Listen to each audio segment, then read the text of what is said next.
Good evening. I'd like to call the City of Menasha Common Council meeting to order. Please rise and join me for the Pledge of Allegiance. I pledge Allegiance to the flag of the United States of America and to the republic for which it stands, one nation, under God, indivisible, with liberty and justice for all.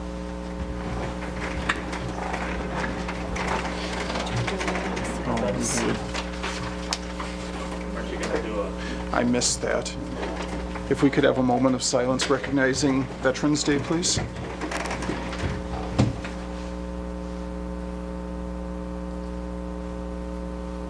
Thank you.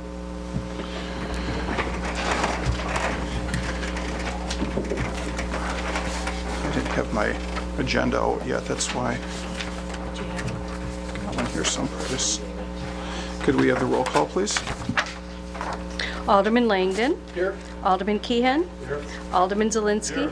Alderman Engelbert. Alderman Benner. Alderman Taylor. Alderman Sevenik.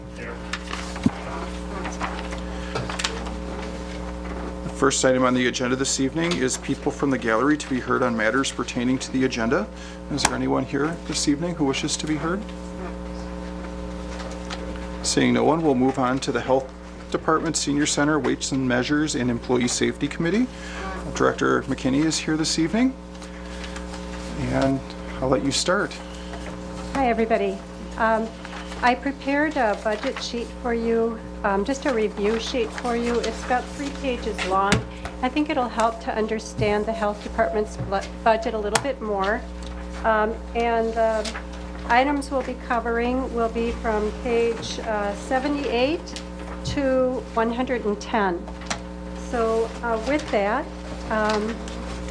I'm wondering if it would be just as easy if we took a look at the sheet that I prepared for you, which is 3 pages, and it starts out as a table. Does everybody have a copy?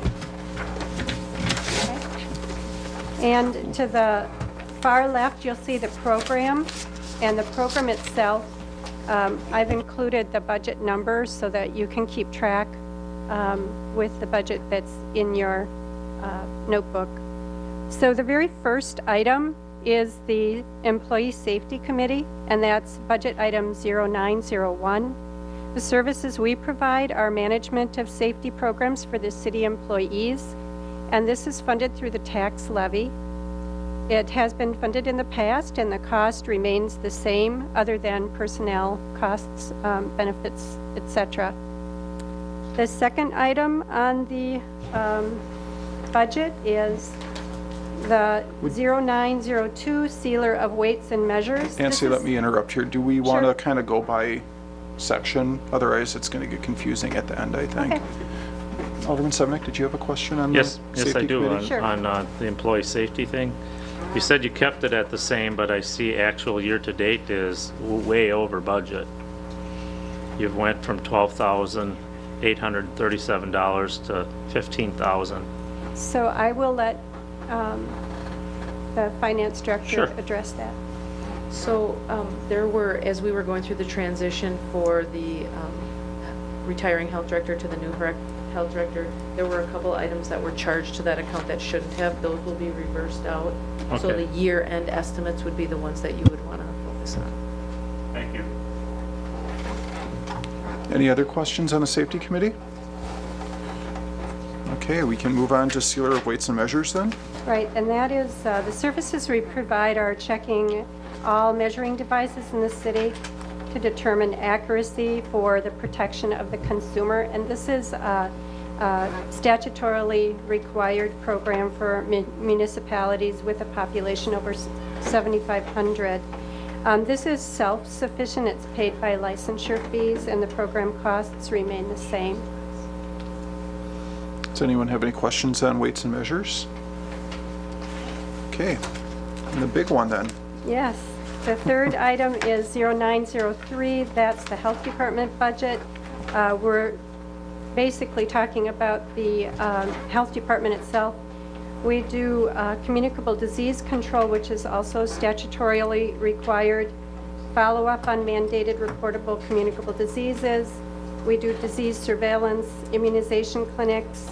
We do specialized clinics as we need them. especially for people who work and need alternative hours. We do TB skin testing, refugee health services, school health services, and prenatal care coordination. And those are some of the examples that I wanted to share with you.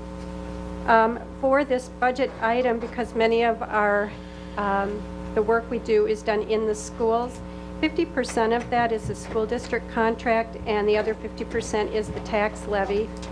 The program costs are slightly higher because we're purchasing a copier this year and also an odometer, which is a hearing screening piece of equipment. The one that was there was quite old, so it needed to be replaced. And you'll also see that the costs are slightly higher because of the benefits in personnel. Alderman Sevenick? Thank you, Mayor. I'm looking at, on page 83, the FTEs. They're different, and they don't add up in my head, but they add up at the bottom there. I noticed that under your PHN 1, you have 2.55, but then for 2015, you have 2.75. But yet, the bottom total's the same as the year before, which doesn't add up. I think the difference is that Deputy Health Director .2 FTE in Okay. 2014. So, can you explain that then? Why that is? In 2014, there was an interim, and I think there was also one of the public health nurses that took over quite a bit of work also while you were hiring a health director. All right.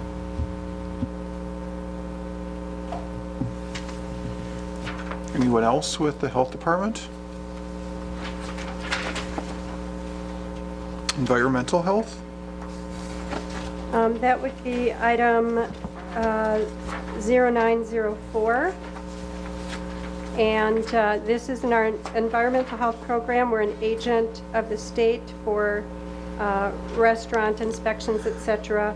Agent for the state for the Department of Agriculture, Trade and Consumer Protection. Agent of the state for manufactured homes. Agent of the state for DNR.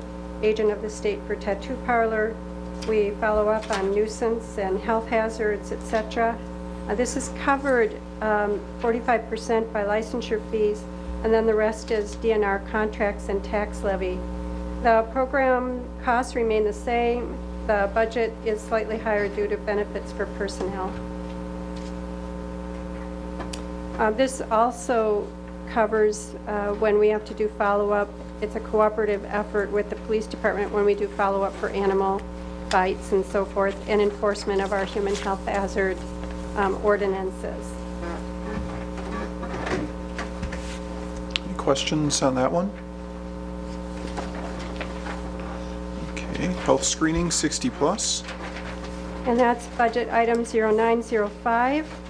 These are nursing services provided for seniors at the senior center and low-income elderly housing units. The program has been expanded this year to include foot care, which is a real benefit to our seniors. The funding source is Winnebago County grants and donations from the seniors who have services. The program costs remain the same.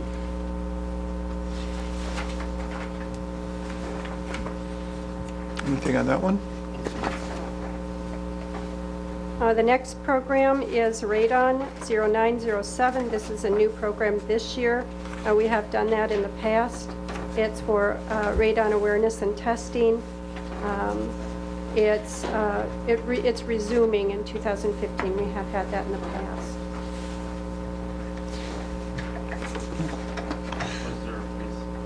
Go ahead, Stan. Was there a reason why it wasn't in there last year? The state did not offer. The state wanted to provide funding for programs that were getting started in other areas, and apparently this was a long-standing program. This year they actually gave us funding again. So the school health aides are the next budget? School health aides is 0908, and the school health aides work with the registered nurses. They administer medication and monitor diabetics in the school system. The school district contracts, 100% of this is covered. The program costs remain the same. Questions on that one? Dental and fluoride varnish. Yep, 0909. This is a collaborative initiative between the school district, the United Way Dental Clinic. It provides topical fluoride treatments to children preschool through grade 1. This is United Way Dental Clinic and medical assistance grant funded. And the program costs vary based on the number of children that we see. Any questions on that? The lead prevention program grant. That's 0913. Lead prevention, we are funded by the state of Wisconsin to do case management of children that have lead poisoning and children at high risk for lead poisoning, which, you know, in our community with some older homes, that can be an issue.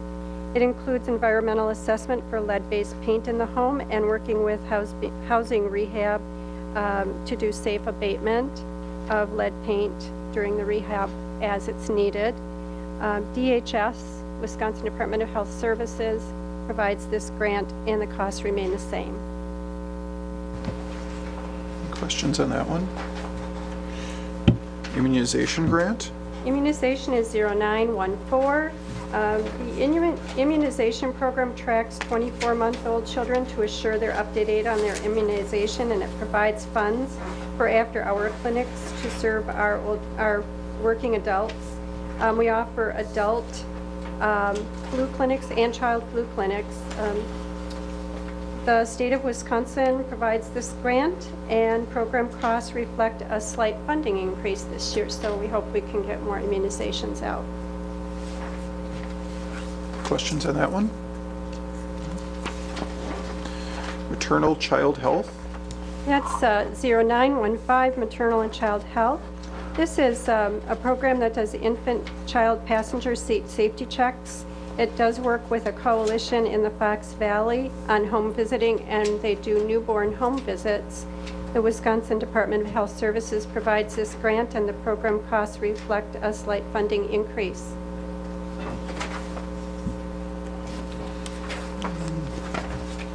Dental sealant program. This is 0916, Dental Sealants. This is a collaborative initiative with the United Way, the Wisconsin Seal a Smile, and the Menasha School District. It provides dental screening, sealants, and fluoride treatments for school-aged children. Seal a Smile grants cover this, and the Seal a Smile program is actually a program that is funded by the state of Wisconsin and I believe Delta Dental, and the program is managed by the Children's Health Alliance of Wisconsin. It's also a collaborative effort with United Way Dental Clinic and Medicaid, and of course the school system. The program costs are dependent upon the number of children we serve. Questions on that one? Next one. Don? Oh, I'm sorry, Jim. I just have a general question as we're going through these. Almost all of them relate to grants. And are all these grants approved, or do they come at different times of the year? And if so, do we have any indication that there's going to be cuts in grants or anything? I have no indication that there are cuts in grants. We have negotiated the majority of our grants right now, and so we have a system in the state of Wisconsin called Grants and Contracting that the Department of Health Services has for us, and they're all entered electronically, and it's all set to go. Great. Okay. The next one is the Quality Improvement Grant. Right, 0917. Public Health Accreditation Corporation, so just heads up that there is a program nationwide. It's now voluntary for public health departments to become accredited, and the state of Wisconsin has provided funding to help us with preparation. And the preparation is around working on assessment this year, and also to look at the 10 essential public health services. Again, this is the Department of Health Services grant, and it's a continuation of one that was received in 2014. Questions on that one? Emergency Yep. preparedness? We actually call this emergency preparedness. In your budget, it's called bioterrorism. It's not 0918. Emergency preparedness efforts include planning for mass clinics, special population needs, and really a myriad of other preparedness activities. It helps us to manage the over 100 volunteers that help us in the events. Maintain a utility list of medical equipment for private residences that require it, so that we can work with Menasha Utilities to make sure people have electricity and water when they need it for medical reasons. This grant, the funding source is the Wisconsin Department of Health Services, and the program costs remain about the same. Jim? Yeah, I was just a little confused on the line item for department, where in 2014 we showed $23,400, and this year is zero, but yet the budgets remain pretty much the same. What they do, No, go ahead. what they do for the grant accounts is, because they don't exactly know how they're gonna spend next year's grants funds, is they put it usually in either the department line or the wage line. It goes in the department line when they think it's going to be items like consulting, purchasing of equipment, materials, etc. And they put it in the wages line when they think there's gonna be wages. So last year, Director Net made an assumption that it was going to be items purchased, and it really ended up being wages. That's why the majority of that went to wages in this year. That 23,000 really gets sprinkled over all of the pay and benefits, and then there was something in, there was an additional grant, I believe, that 6,000, that was Yes. for materials, certain things that they had to buy specifically under the grant. That's why that one was separated out. So it's just the way they kind of do that grant budgeting. Okay.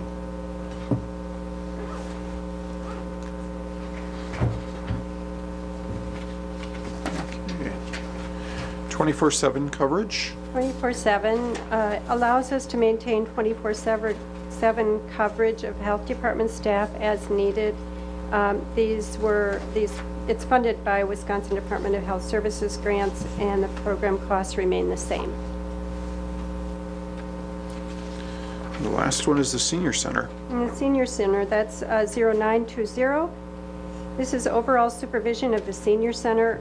The YMCA is responsible for day-to-day operations. They participate on the committee of Advocap offers noon meals at the senior center site, and they also have a benefit specialists that work with them on Medicare issues. Those are some of the examples of the activities that they run.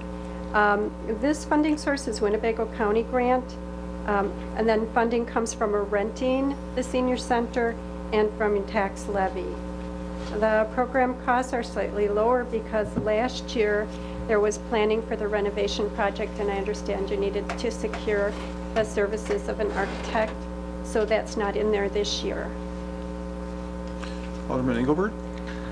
I'm just curious what the county grant amounts to.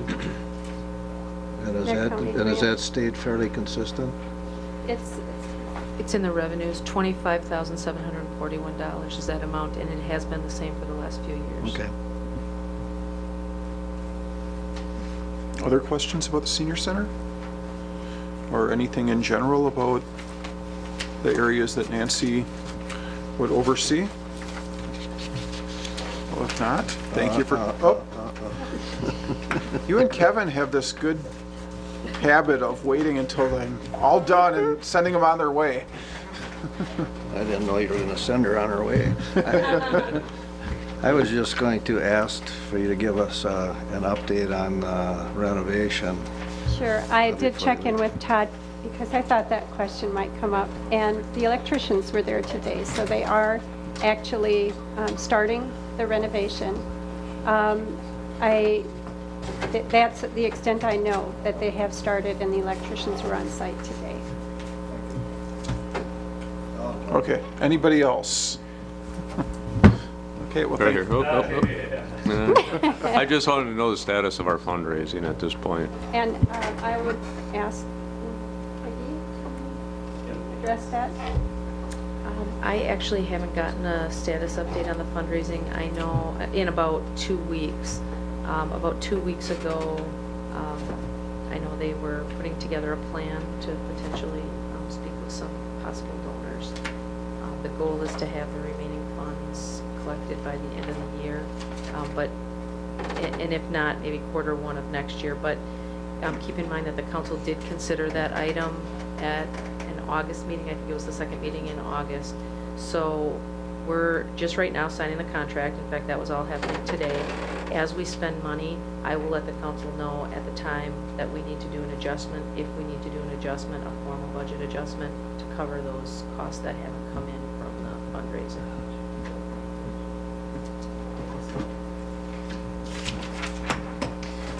I'm not going to say anything else. Kevin, are you done? I'm done.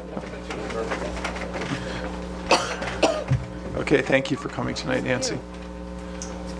The next budget is the community development budget. And Greg and Kara are here this evening.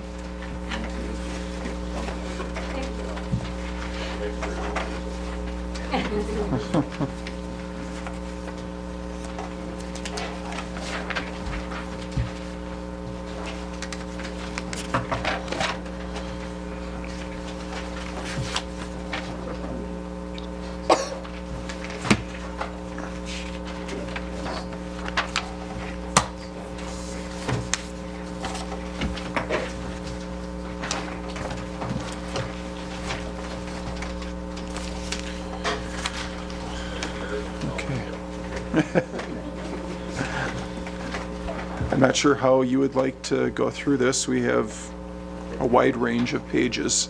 Sure. So- Well, I just do a couple of introductory comments and then we'll move on from there. We've had a pretty busy year in 2014 to date. We've had some success in sourcing grants for the 3rd Street Market, CDBG grant for the senior center has been awarded. We did receive a small grant from Lee Energies for the trail that extends out along 114. If you'll recall, 2 years ago, we applied for and received some funding to replace the trees along the 114 trail. And this year we asked to extend that trail. They did fund that in part. They funded the planting piece for that. And the city also received notice of the stewardship award of $499,000 for the Gilbert site, and we have now gone through the bidding process for that, and we'll be constructing that in the course of 2015. We've also had quite a few projects this year, some of them quite large. The Menasha High School renovation, community development staff invested a lot of time coordinating the planning and development of that site. Likewise for the Boys and Girls Club, and then just more recently now the Oak Park Place Assisted Living Community along Midway Road. We also invested some effort in the Simply Incredible Foods, getting that agreement put together and the site plan put in place. The redevelopment that's occurring across the street. We're also starting on a path to acquire the Denali property. As you know, the RDA was authorized to pursue the acquisition of that, and we are in discussions with them in that regard. And we've also spent a fair amount of effort in the marketing strategy development with Joe Wietert and its deployment. With respect to our more recent development agreements, the ponds of Menasha, we've made quite a lot of progress with that. 40 of the 75 lots that were developed in this first phase have been sold to third parties. We issued 23 building permits up until the 1st of October, and we expect another 5 or 6 yet this year. And they have also begun construction of phases 2 and 3, so that'll add another 50 or so lots to that development. In its sister development, the cottages at Lake Park, 15 of the 16 units have now been sold to third parties. We issued 6 building permits there this year. And we also amended the development agreement with Cypress to sort of incentivize the construction of a model home in Lake Park Villas. That home construction is nearly complete now, and Cypress is looking at building another in that development. So in Lake Park Villas, we've sold 2 residential lots. As I mentioned, one is under construction. The other one was sold to a private individual, and they're planning on constructing a new home in spring. We also sold 3 of the commercial lots in Lake Park Square to Community First Credit Union, and their plans are to initiate development there sometime in 2015. With the steam plant, we did do some work on completing the sale transaction and approving the redevelopment plan. We had an annexation of properties adjacent to Piggly Wiggly, as well as in the Racine Street corridor. And so we have, you know, in addition to our regular planning and zoning and those kinds of activities, we have had quite a few initiatives that were undertaken in the course of 2014. For next year, we're looking at continuing to pursue this our Denali site and begin the preparation of the redevelopment plan. We have a lot of work ahead of us, likewise for the downtown project, moving that forward. That will involve the TIF creation, development agreement creation, and a substantive effort to bring that all about. The Province Terrace trail design and development and implementation. This is that segment that would extend from Nature's Way down through the wetland area to connect up with the Friendship Trail. As we discussed earlier, we no longer have the federal PE grant funds to do that. However, we have been working with our consultant and have found a way to move forward with that at not much difference in cost, local costs, to proceed with that. So we have budgeted for the engineering for that piece and also some land acquisition. In the course of the last few months, the jurisdictional transfer has been agreed upon between Calumet County and the City of Menasha and the Village and Town of Harrison. And in conjunction with that, we will be moving forward with the construction of 2 accesses to the Lake Park Square commercial development. And we want to continue to move in promoting the sale of our commercial and residential lots in Lake Park Villas. The economic development strategy that was initiated this year, we want to move forward with that and deploy the strategies that have been outlined there and sort of incorporate that into the city website that will soon be initiating the revamp.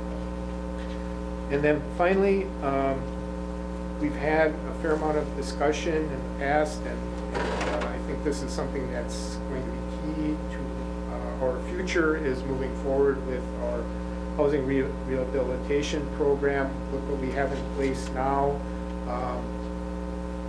sort of strategize about what is needed to kind of deal with our aging housing stock and sort of preserve that tax base and try to do some enhancements as well. So we're going to be working on a strategy for that. So those are kind of the overview of where we've been and where we hope to be in 2015. In terms of just process, I thought maybe we would just pick the budget items, and then we can discuss each of those that were prepared by my department. So we have building inspection on page 14.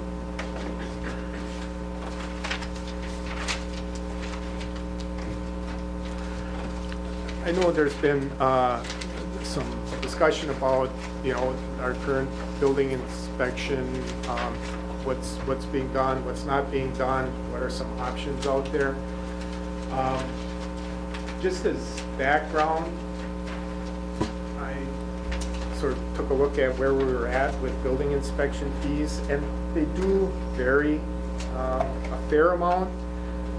We've had some pretty dismal years as a result of the housing market recession and so forth. But as a whole, and say over the last 10 years, we've been averaging about $122,000 in permit fees, and roughly 90% of that gets paid out to independent inspection services, who maintains office inspection hours here at City Hall and then does inspections. As you'll note, we did increase that budget a bit.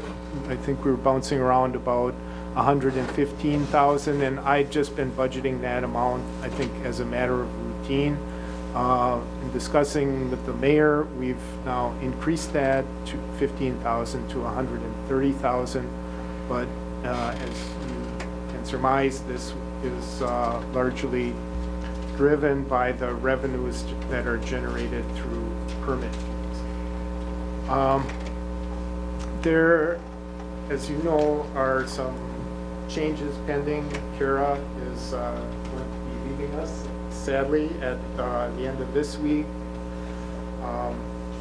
Mary Bach, who administers our housing program, is about to be retiring. And we would, I think, like to look at sort of reconfiguring some of the functions of my department, and that has spin-off sort of effects. There's, health department is involved in inspections and building inspection. We have a little bit of engineering associated with like drainage issues. We have the code enforcement officer, and then Christy Hine, the community development coordinator, she's doing the zoning enforcement. So there's a number of moving pieces to this, and it does cut across several departments. And in discussing this with the mayor, I think what we would like to do is, take a serious look at the services that are being provided, who's doing what's been effective, what's not been effective, and then lay out a plan to bring back to you sometime in the course of 2015. I know there's some folks that perhaps would like to see more rapid change, but I really think we need to look where we're going long term, and then appropriately budget the funds, look across departments to see whether the functions that are being performed in those departments are properly situated there, see if our staffing levels are adequate to perform the functions as we want them to be performed, and look at this in a more systematic way. So that's kind of my thoughts on that. Did you say over a 3-year period you're looking at? No, Oh. in next 2015. Alderman Zelinski. Thank you. Was there some discussion on bringing a building inspector into this fold that is going to be a city employee? Well, there would be a couple of options. I think you would need to have 2 inspectors. Not that building inspection would occupy their time fully, but then the other portion of the time could be used to support things that I'm now doing, Kara's now doing, or others are now doing and accomplish that more effectively. For instance, like right now, I'm writing raise orders. Well, sounds like a simple thing, but It's not. it's putting the raise order together is just the start of the work, because then we have to go out, and when they don't comply, we have to get the contractors, we have to make sure the asbestos is inspected, we have to make sure the utilities are disconnected. And so, you know, it's a time-consuming process on my part that probably more appropriately would be done by the building inspector. So I have no doubt that we could fill the day of 2 inspectors quite easily. You know, the driveway permits, there's just a bunch of things out there, drainage issues that we could be working on. And there's a couple of models. We could have perhaps 2 of our own employees. We could do a blended thing with having 1 employee and outsourcing some specialty inspections like the commercial electric or that kind of. So, and then likewise, you know, I'm thinking about Mary Bach. Well, part of what Mary Bach does is goes out, and when someone requests assistance, she goes out and does an evaluation, and then writes up the work specs for things that need to be done. Then she goes out and solicits bids from contractors, takes those back, and then brings those to the housing authority. Well, those pieces of what the housing coordinator does could be done by a building inspection official. And then the, you know, more of the policy stuff would be, you know, either outsourced, or we could think about how we would deal with that internally.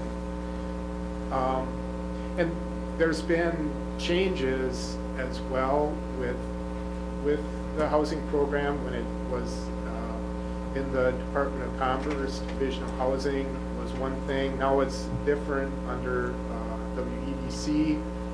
The federal funding for housing programs has been on a declining trend. And so I think we need to look where these programs are going before we, you know, sort of say, well, we need to replace Mary Bach, or we need to do this or that.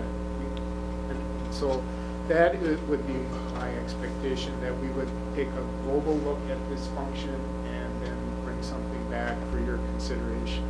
Well, how soon would this happen? Because my idea was we got to get a building inspector that just specializes in residential properties, because we're having problems in the older communities, and as aldermen, we're hitting a dead end.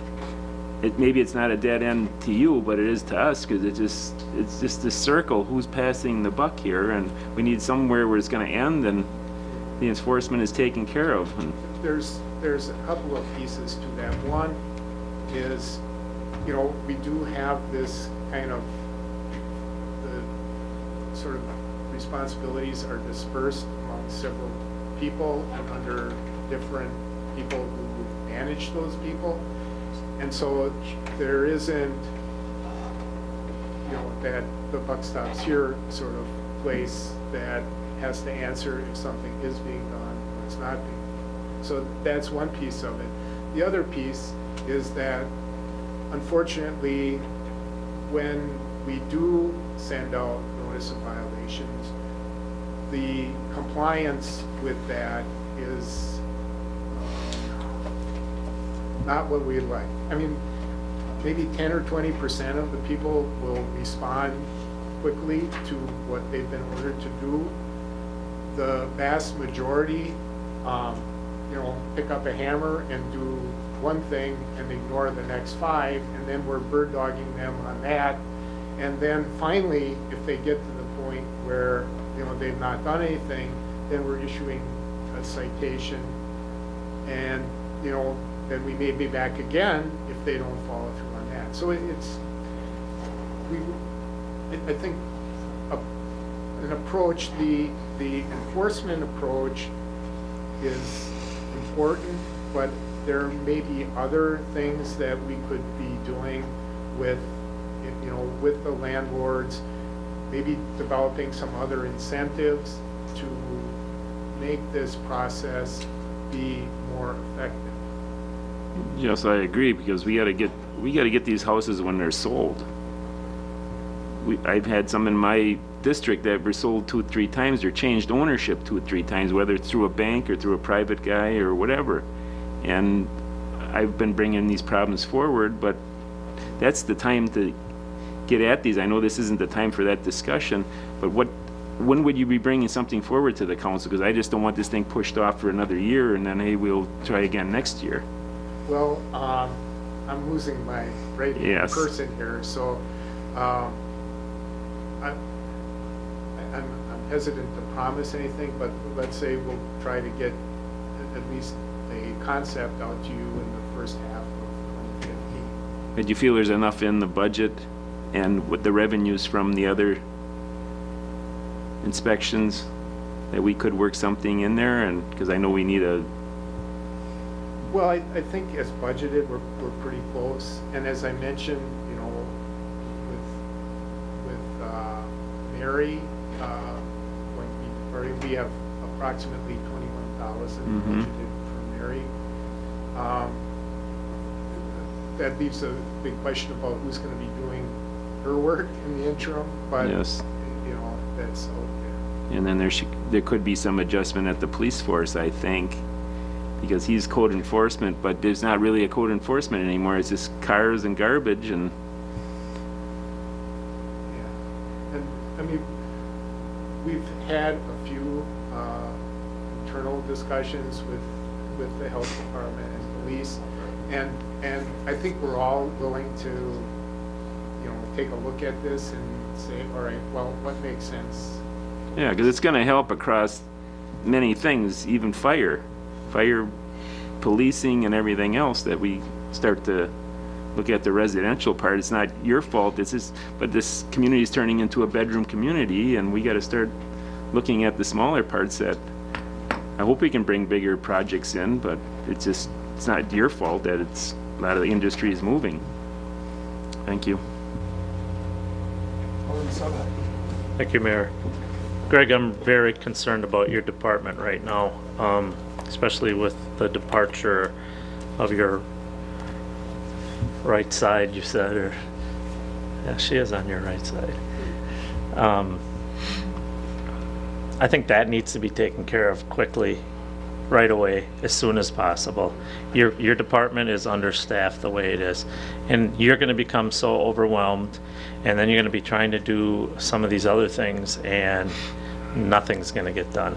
So I would strongly encourage the council, the mayor, everybody, we get another person on board as soon as possible so we can start moving forward. There are just too many things going on in this community, and there are just too many things that haven't gotten finished in this community, which kind of really bothers me, because I'd like to be a little more vocal and stronger up here, but I understand sometimes your hands are tied. But there's some big salaries being put out here in this community, and I expect more to be done with those larger salaries. You know, I know a year ago Alderman Engelbert was upset with the fact that we haven't even started that study yet for the park at Jefferson Park, you know, and here's another year gone by and nothing. I had thought that the shoreline on the Gilbert site would have been probably almost finished by this time already this year. I mean, I could just go on and on and on, and then with Kara leaving, it's just going to get even tougher. So, Mayor, I think the priority right now is within his department is we've got to find somebody right away to step in. One thing about hiring around here, it seems to go on for about 6 months, and that just drives me crazy. Just drives me crazy. There's a lot of good people out there, and I know you want to find the right person, but we're not always sure we're getting the right person. You know, there are people out there that can bring such talents to our community and help us out, but yet we try to always whittle it down to one person or two people, and then they go somewhere else, and we wasted months. And that just bothers me so much. We got to move forward. I'm sure the rest of the council, I'm hoping, feels the same way I do, but your department is understaffed. It probably could be 3 times its size. If we want to, we celebrate these little tidbits. You guys brag about your little, the high school's being done and, oh, we finally got super value. That's nothing. That is nothing compared to what's going on everywhere else in the state of Wisconsin. Those are great things, and I don't want to diminish the great job everyone's done with those, but there's so much more that needs to be done in this city. And I think part of that is because of your department not having the proper resources to get what needs to be done in this community. I mean, we get a 1 or 2 new businesses and that happens every day in our neighboring communities. I just came back from Madison less than an hour ago, and it is just booming like you wouldn't believe. And we get 1 or 2 things here and we're all excited. It's not enough. Sorry for getting on my soapbox, Mayor, but yeah, I guess I'm doing it because I know that when I do something like this, you do step it up and you make sure that things get taken care of. And I really think that this department needs a shot in the arm, especially from you. Greg and I have talked about filling that second position within the department, and we both agree it's a priority. Okay. But we also both agree that it's very important that we find the right person. And I'm not going to grab the first person that rolls around just because that person's a warm body. We're going to be looking for the right person to help us move the city forward and fill the job duties that need to get done. And I think that's our number 1 priority. But yes, we want to get it done quickly as possible. All right, good. If I could Go ahead, Greg. mention one other thing. I mean, here too, we have, let's take one, stormwater. Okay, EPA came along, they adopted stormwater regulations, which then through the DNR were made applicable to the city. So now we have a new function that needs to be performed, okay? Where are the new staff that's supporting that? So what happens, we just reshuffle the deck, and then there are 6 of us currently involved in the stormwater program today. And I question whether, having Kara spend, 24% of your time on stormwater, is that the right person to be doing that? And so what we want to look at before we hire someone is, do we have these duties properly assigned among the staff that's here today? And if not, then maybe some of that function gets put over here and some of their function and so forth. So we want to be certain that the person that we're hiring is filling the gaps that we have to promote community development. And that is going to be our main emphasis. Well, Greg, it is your department. You should know better than anybody else. You should know where things should be prioritized. And I think you need to take the bull by the horns and steer it in the right direction, because it really is a reflection on our community.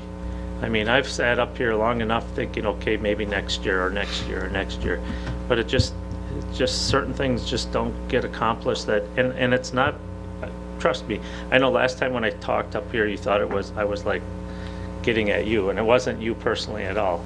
It's just, I look around the rest of the valley and I see what's happening, and there's no reason why it shouldn't be happening here, because we have the infrastructure, we have the amenities, the waterfronts, the types of services, the type of government that any good business or any good neighbor would need. Yet they're building out on cornfields and stuff like that, and building out, that urban sprawl, and it's got to stop. We have to redirect them in the right direction so that we're not overtaxing everybody throughout the outside areas, because it's here already. Why are we extending it everywhere else? It's here. So I'm sorry. I mean, this part really bothers me. I think it's part of Menasha's troubles. It's really part of Menasha's troubles, and a lot of it starts right here, and it starts with us not providing enough resources for community development. And I think we should really take a serious and bigger look at community development. Now, I and the mayor a few years back worked really hard looking at a person that would market this community, a marketing type director, and it pretty much didn't go anywhere because of slashing some funding in it, and there was some money left, and it just got nowhere. It wasn't enough. So I'll just leave it at that, and let's get on to the budget.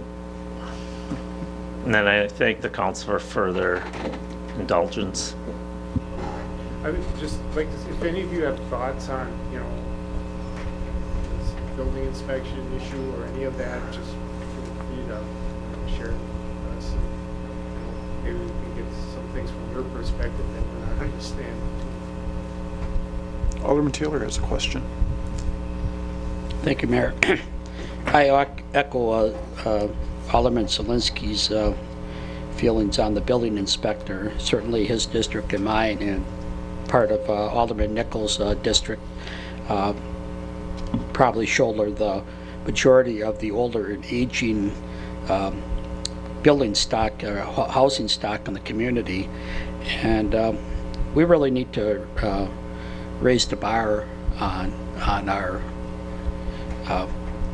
inspections and what we feel these homes should be like. Greg's department, you can see throughout this whole, from page 114 to 183, I mean, he crosses many lines. It's a department that wears a lot of hats and a lot of responsibilities. And I too don't think that, I think we've always kind of held back on Greg's department, and he's done an outstanding job his whole career he's been here, and I think we need to help him with the larger department, and I'm glad we're looking at to reorganize this. I think one of the positions that we're overlooking, and I'll make this recommendation to him, is we need a marketing person in that department. If you look at us as a city, as a business, we have industrial sites, we have commercial sites, we have residential sites, and someone should be out there working all the time with investors and real estate people, and really showing them what we have. And there's a lot of talented people nowadays that are cutting back, they're starting to retire, and I think this would be a perfect position for a half-time position with very few benefits. And there's a lot of people that like to work in that capacity nowadays, so I think we have opportunity there. I'm glad to see there was a committee formed with the building inspector and the health department and the code enforcement officer. They're starting to work in tandem to address these problems of these older houses and trying to get some results. As Alderman Zelinski said, we bump up against this, and then there we sit, and we need to, and I know it's a complex issue. In July, I took the mayor and Greg Kyle down the street here and looked at 3 substandard houses. Greg got a raised order on one right away. The next one, the guy started working on it again, and the third one is tied up in the court system. So, and I mean, these homes are in bad shape. They're not even livable for people. Also, some other houses in the district Todd Drew has been working with, and they still don't feel that they have a full handle on it, and it's something we really need to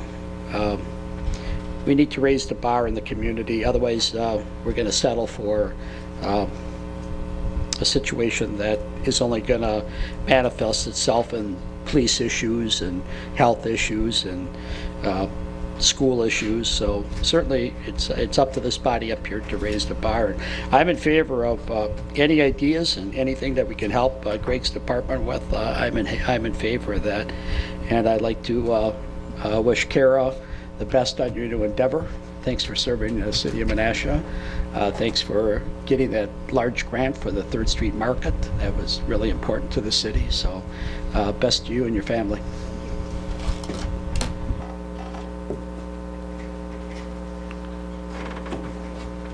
Looks like you can continue on. All right.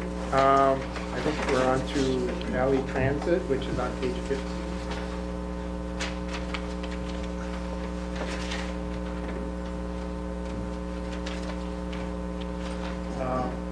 This kind of is what it is. I think we're looking at another $10,000 this year, a little more than that, 12,000. Actually, Greg and I kind of did this budget for Greg, so I suppose I could talk a little bit about it. Although the budget request is up, there's also a significant increase in revenue that you'd find in the revenue department area. So really our net cost is 37,000, Peggy, is that correct? Which is, Net cost in 2014 is 38,946. Okay. Net cost in 15, 38,854, just a very small amount smaller. So, we're basically holding on to the same rates on that, although it looks like it's going up drastically on this. And the narrative is actually out of the Appleton budget, if it looks familiar.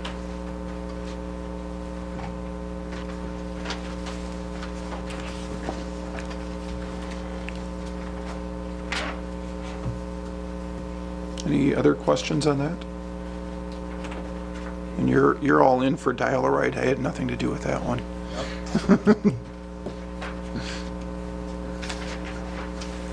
Dial-A-Ride services elderly and disabled specialized transit service. So in order to use that service, you have to be qualified through Denali Transit, and then there is a fee that the riders are charged. I don't recall offhand, but it's fairly substantial. I think it's more than $10. And of course, as our population is aging, there is growing demand for that service. Any other questions regarding Dial-A-Ride? Pardon? Okay. The next item is the community development budget.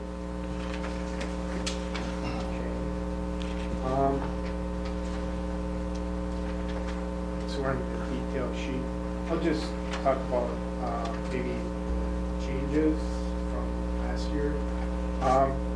The engineering portion, you'll note there are no funds budgeted for engineering in 2015. However, we do have engineering costs budgeted in a couple of our TIFs.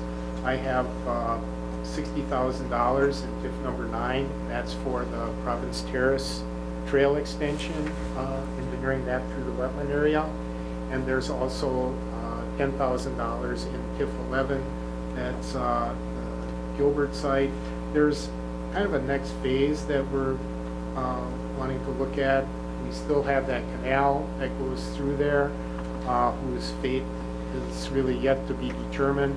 And also the with the Denali site, that acquisition pending, we may need to do some investigative engineering with that, or perhaps some survey work. So that's those two expected engineering expenditures out of the TIF. The management with the 23,000, that's where Mary Bach, Community Housing Coordinators, is funded out of there. So 21 of that is Mary, and then we have $1,000 each in there for landmarks, commissions, initiatives, and sustainability. Appraisal, that's just that we do need an appraisal on some property. As you can see, our marketing, we had a spike in 2014, and that was associated with some carryover funds that we had from 2013. We've now spent a fair amount of that. $87.50 or so went to the Fox Cities Regional Partnership. We have also spent a fair amount of funds with Weeder Creative.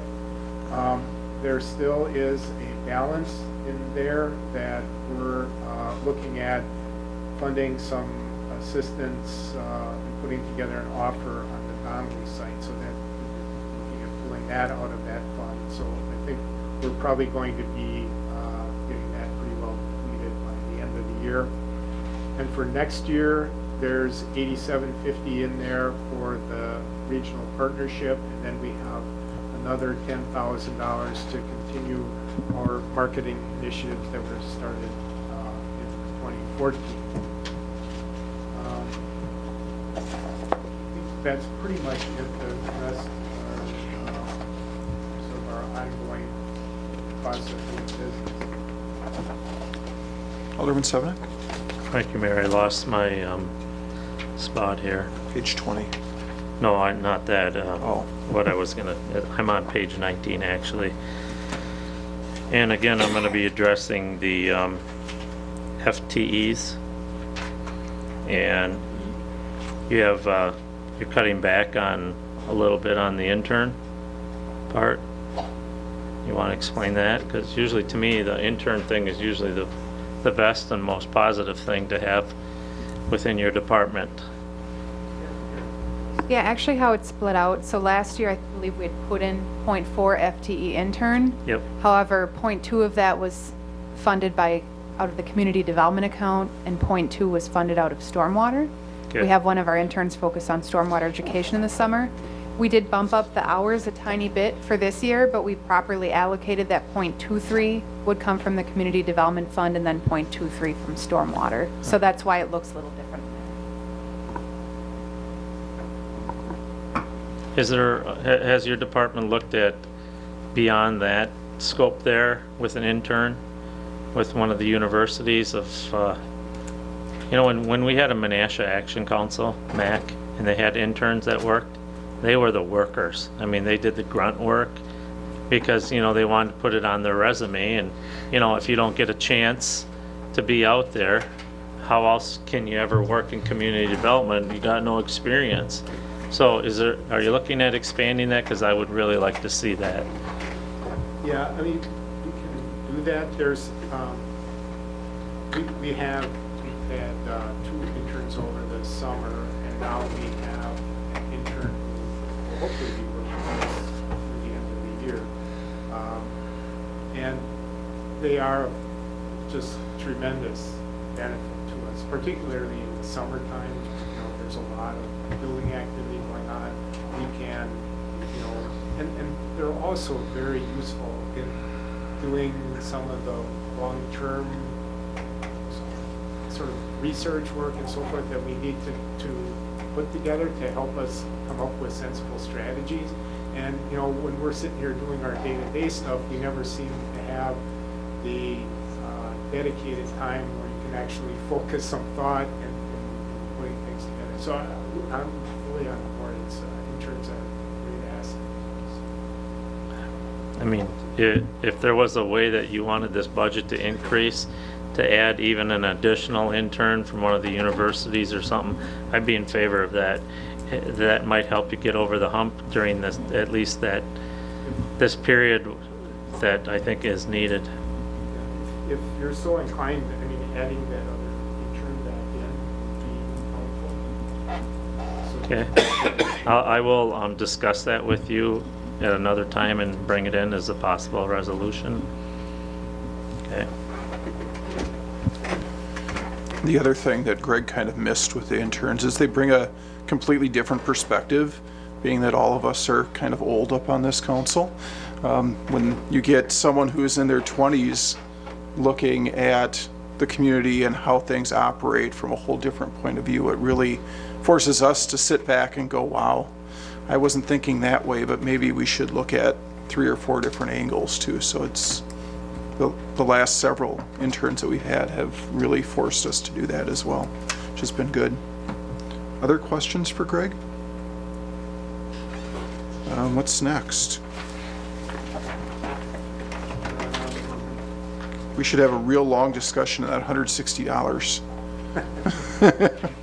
Oh, that's usually what happens.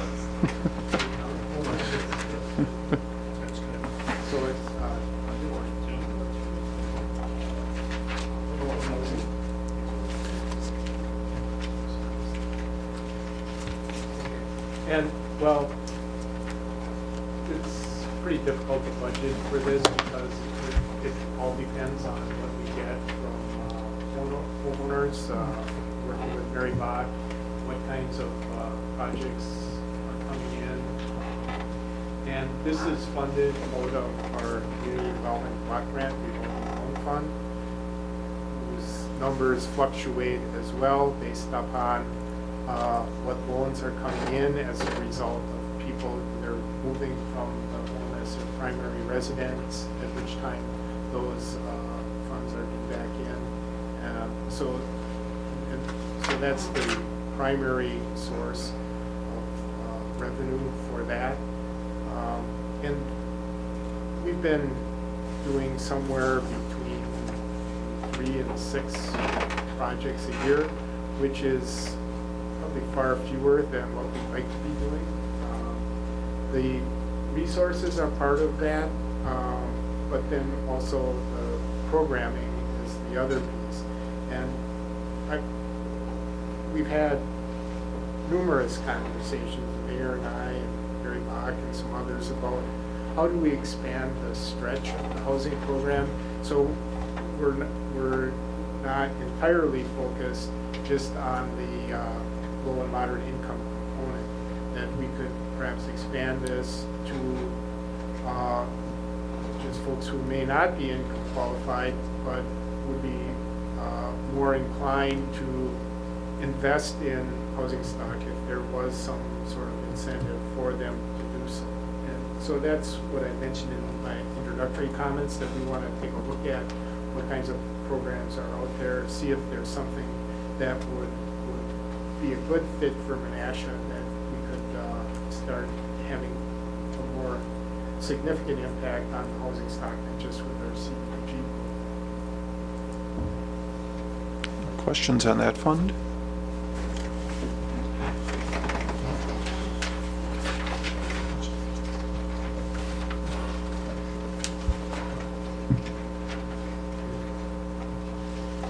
Didn't have that marked, but in TID 1, the council created that as or amended that to make it a distressed district, which enabled the life to be extended for a number of years. That has been accomplished, and I believe we're looking at closeout in 2016, correct? I think it would be after next year's increment. So the official closure would be sometime in next year, so the 16 increment doesn't happen. So that will be then the second if closeout. So 143 and 147, they have the same, you just need to go to page 147, and that, oh, I'm sorry. If we just go to 147, the same thing is on 143. 143 is TID 1, 147 is TID 3. You still have the same account number. 50, yeah. 208, okay, 208. 0401 51325. We're still at 150. The 208 designates the TIF, correct? It's a specific TIF. Okay, so 208 is that specific TIF, sorry. Okay. So let's go to 147. So TIF 3, Greg?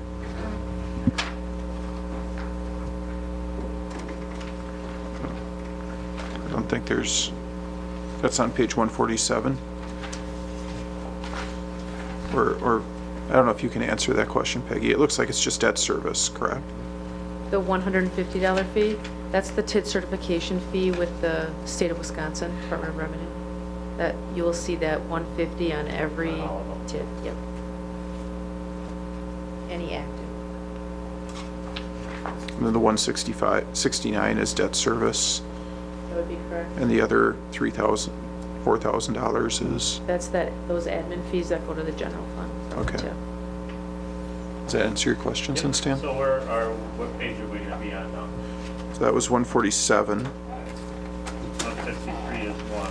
and then 4.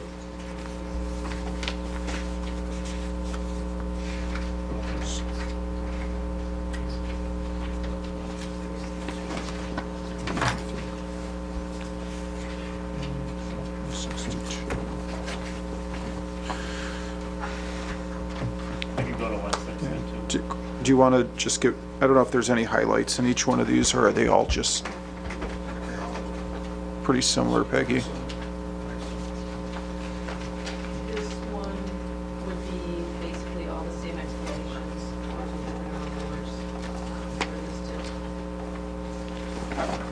And 163 is TIF 5.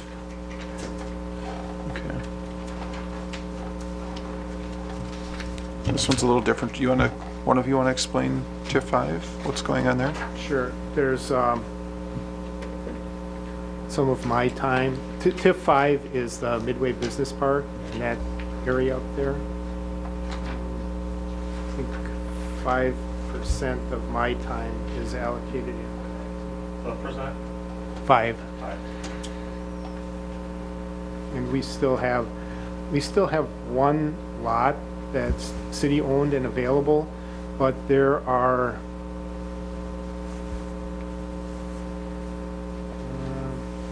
I think there are 2 others that are owned by other entities where they have not sort of fulfilled their obligation to build within 18 months, and we have that provision where we can reacquire the property at the original purchase price. Say if something came along. About 60. Yep.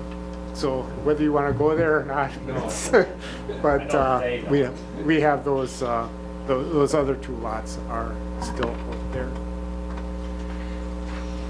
Anyone have questions on TIF 5? TIF 6 is on page 166. And TIF 6 is... In TIF 6, we have the 8750. That's another portion of the funding for the Fox Cities Regional Partnership. So we have that dollar per capita is what they're expecting from us, which would roughly be $17,500. And then last year we contributed $20,000. The other $2,500 was to buy us into we keep changing the Board of Governors, yes. So the mayor sits on the Board of Governors, and that other $2,500 came from the Winnebago County Industrial Development Board marketing funds that are awarded to us. The Board of Governors is no more. Now it's the Economic Development Cabinet, but I still sit on it. I am. What page are we on there? That's page 166. And TIF 6 is what area? That would be off of Midway Road, the Kenwood area back in there. Okay. Anyone have questions on TIF 6? TIF... Shouldn't we label that somehow on here? I'm not sure if you can do that or not, Peggy. Unfortunately, I haven't been able to yet, but I understand the concern. I can label it on the revenue side, can't label it on the expenditure side, because it wants to pick up the categories. So it wants to pick up community development, controller, debt service, transfer general fund. It wants to pick up those titles, and it's an accounting thing. I'll figure it out. Okay, thank you, because the clerk says it is in our table of contents, but even so, it should be listed somehow, worded a little better. Okay, on page I'll type it on there 160, if I have to. 168 is TIF 7. You can tell us where that is as well, Greg.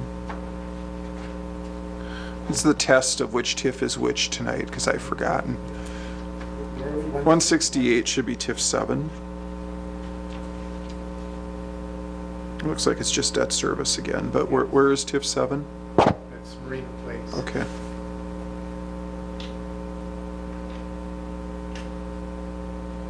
Any questions on TIF 7? Dan? Thank you. Greg, where's the proposed office building? What TIF is that in there? 13. It's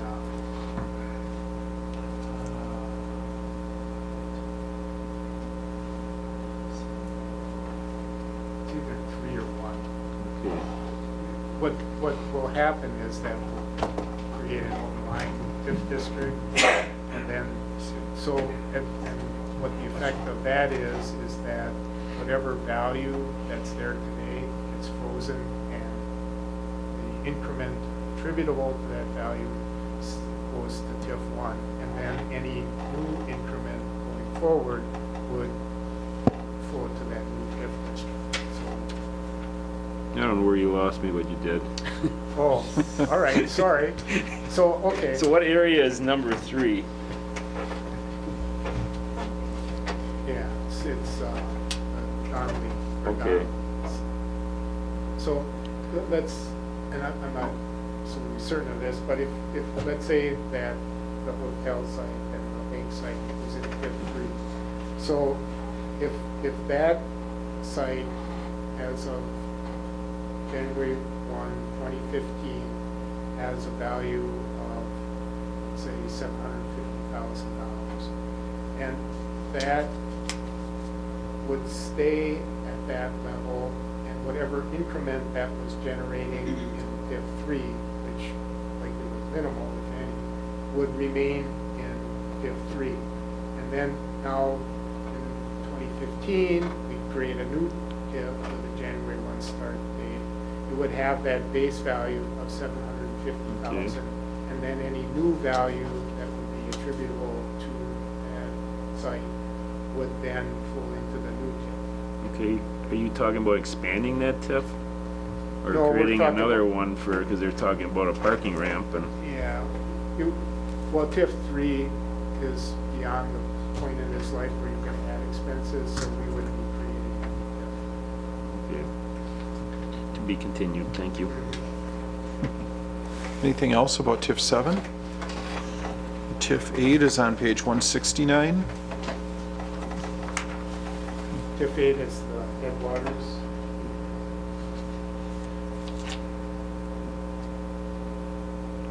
Any questions about TIF 8? Looks like debt service mainly.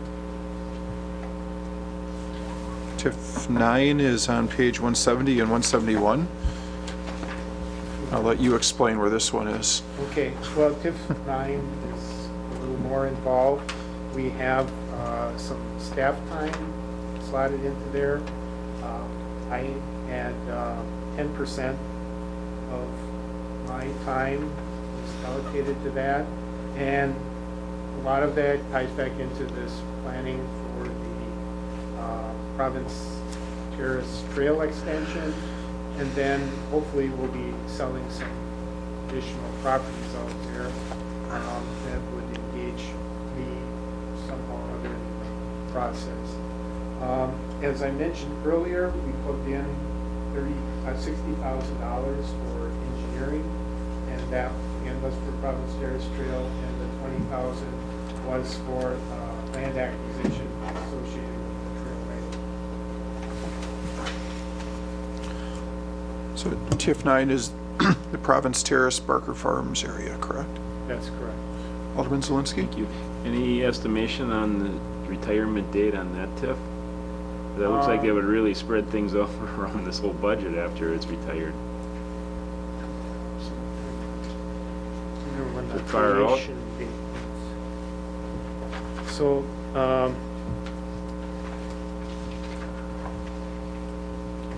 TIF 9 was created in 2005 as a mixed-use TIF district, and those have a maximum life of 20 years.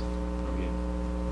And that district is performing very well. We have just about 23 million in new increment in there, which generates in the neighborhood of 500,000 a year.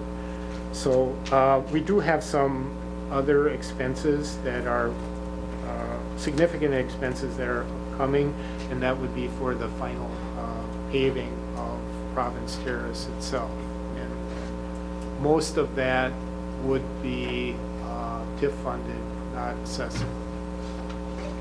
I think, Mark, that's going to be in the capital improvement program, but I think we're looking at that in either 2018 or 2019. I just hope that we're not taking enough, too much out of there, because I hear that, now you say there's big capital improvement, that we turn that into a distressed TIF and extend it. Well, you can't distress that kind of TIF. Okay. Yeah, there should be no problem with that. The greenfield TIFs almost always perform. You're not having to overcome all the obsolescence that you have on these redevelopment things. It's just a much easier road to walk down. So to kind of continue on your question, Dan, you'll see once we get to the finance department budget, one of the goals in finance is to kind of create a document that will help everyone understand where we are in the TIF as far as number of years of life, what kind of balance remains in the debt, what kind of increment we're coming in with, what kind of projects we still have out there, so we can kind of gauge a better understanding of which TIFs are doing well, which ones are not doing well, and if everything's going to kind of pan out at the end or not.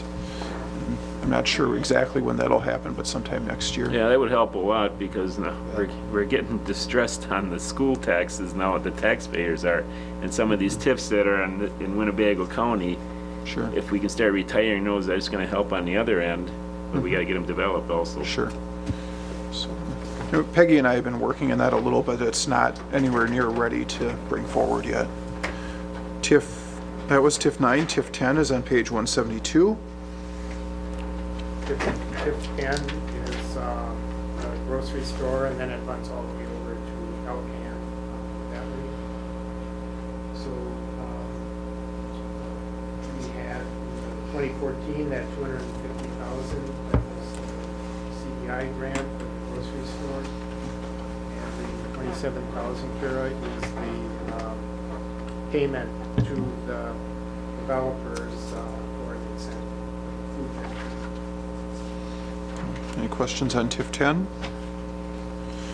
TIF 11 is on page 173. TIF 11 is the Gilbert site.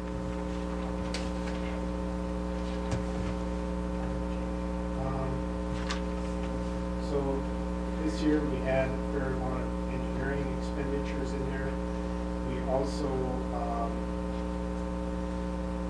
this 198,757, that was advancing repaying the development assistance, which was Louisville LLC. When you say engineering, what are you referencing? This would be the engineering that contracted with R.A. Smith, Jeff Mazzonic, those people, to do the design, plans and specifications for the trail. Okay, what else? That's pretty much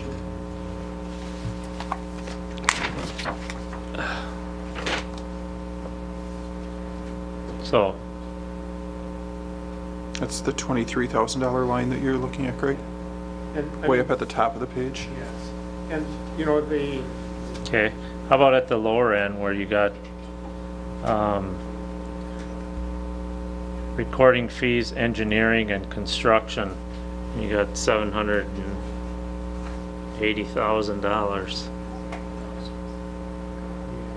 the reporting fees had to do with, we acquired that pond, the Gilbert Duck Pond. Gave the total. There were some fees associated with that.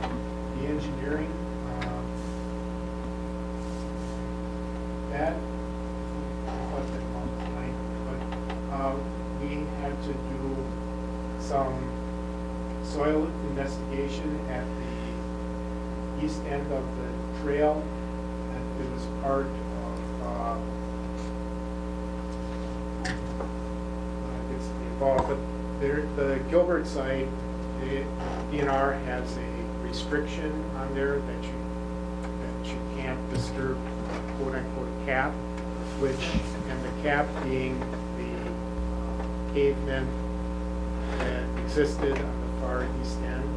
There's some sandblasting waste over there, and so we had to get some soil work done in order to document the subsurface condition there, in order to get the permit to enable us to build that trail. And then the construction is the trail itself?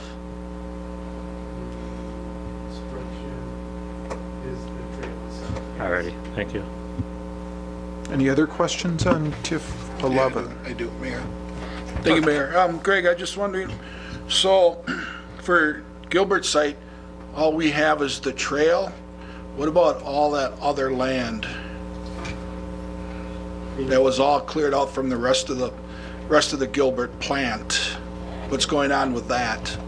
Well, I don't know whether you've noticed, but they've done quite a lot of work recently to get the thing leveled out and seeded, and they will then be marketing those properties for commercial developers. The owners, the attorneys.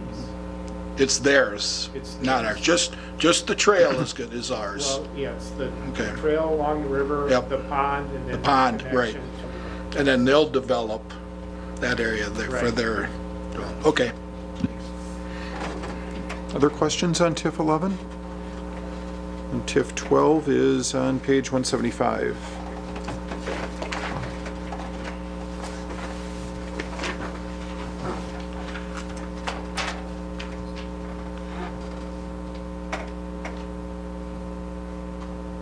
Okay, we've put 5% of my time into, well, we also have some Terrace time in there, 5%. The big number that you see there, the development assistance, this relates back to the land purchase and development agreement that exists between the city and the development authority. And in that agreement, the city has pledged $270,000 to the RTA to administer the development agreement. And the flip side of that is that when those properties were transferred from the city to the RDA incurred a debt of, I think it was 3.9 million, which then gets paid back according to a schedule. I'm not sure, what is it, like 225,000 this year? 219 from 2012 through 2016, and then the principal starts in 2017. So it's a number, but it's not like the RDA is putting this on. So TIF 12 is the ponds and the cottages, as well as Lake Park Square and Lake Park Villas. Any questions on that one? The redevelopment authorities on page 176.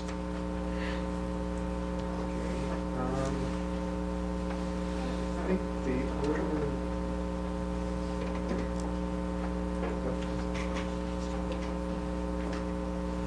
I didn't think 219 was right, but I lied. It's actually 214,500 for that interest payment from 2012 until 2016.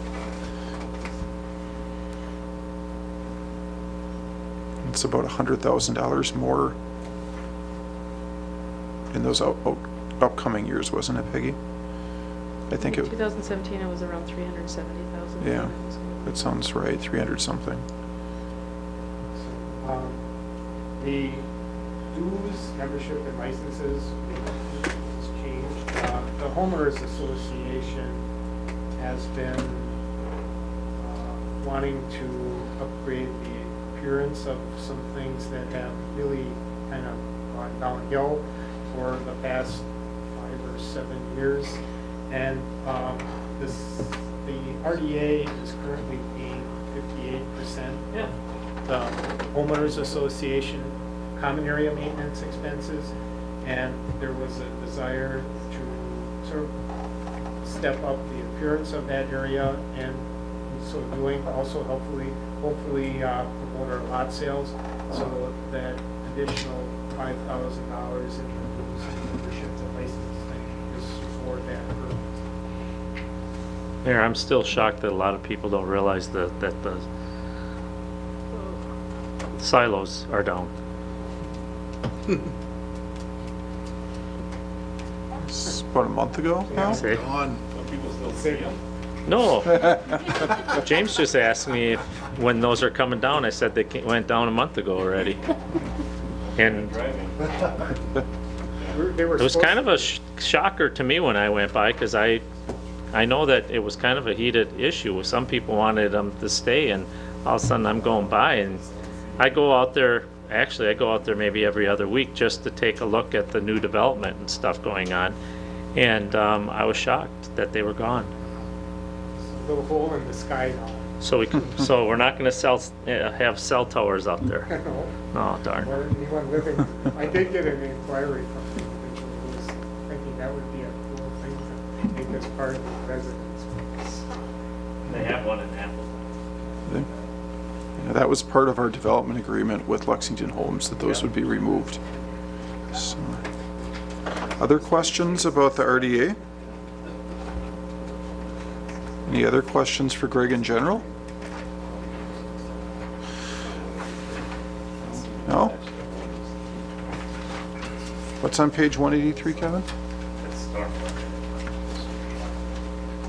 Oh, What percent is that? Yeah, I'm into the stormwater utility 15%. That's 24.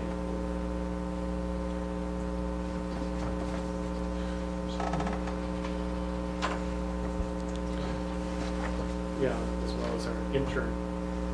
There's some things on the horizon for 2015 due to statutory administrative code changes. We're going to need to go back in and amend our stormwater, post-construction stormwater management ordinance. So there's this organization, Northeast Wisconsin Stormwater Consortium. They're putting together a model ordinance for that, and then we'll have to take that and kind of massage that into the city's code.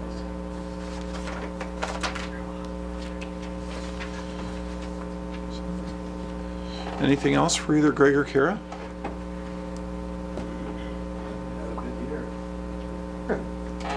Except for this. That's a Don't make her sad, feel bad. Sad situation, but she's done a great job, I can't tell you. I mean, she's really been a great asset to my department and the community, and she'll be sorely missed. Can I just add, it's been an extreme honor to work for the city of Menasha. I'm a resident here, and I just want to thank you for the opportunity to serve you. I really enjoyed doing this job. I'll miss Greg, so be gentle to him.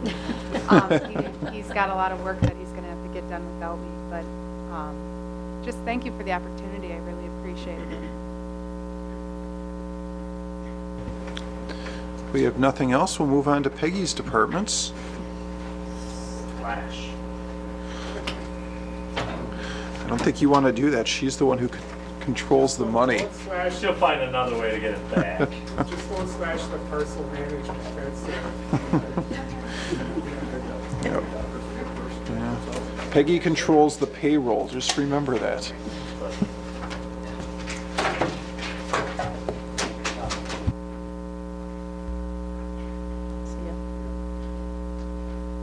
Okey-doke, I just have a couple comments. I kind of just put a few slides together. I think it's 3 slides total on each item I'm going to talk about. First one is, I just want to talk a little bit about what we've gotten done in 2014. I came here last year right about this time. I've been here about 13 months now, and when I got here there were a lot of things that I saw that I wanted to get done. Unfortunately, we can't do everything right away, but I think we did do a lot of good things in the last 12 months. The first thing we did, which you actually have at your desk tonight, is a new copy of the capital improvement program. To the best of my knowledge, I think the city might have had one a number of years ago, but at least in recent history, 10, 15 years or so, we haven't had one. And I think this is really important for us to know what we have on the horizon as far as project and infrastructure needs and different things like that for the community, so that we can plan, create a financial plan and an operational plan to get these things done. So what you have in front of you is 2015. You can just take everything you had for the CIP tab and just disregard that. I have given you a couple, the new 15 pages, all the out years, so 2015, 16, 17, 18, and 19. The project details are only included right now for 2015 projects. We are working on those, and we will have the project details, but we'll all be ready to talk about those on Wednesday night at that workshop. In addition to the CIP, we created a long-term debt plan. It's not that my predecessors weren't monitoring debt. I'm sure they were.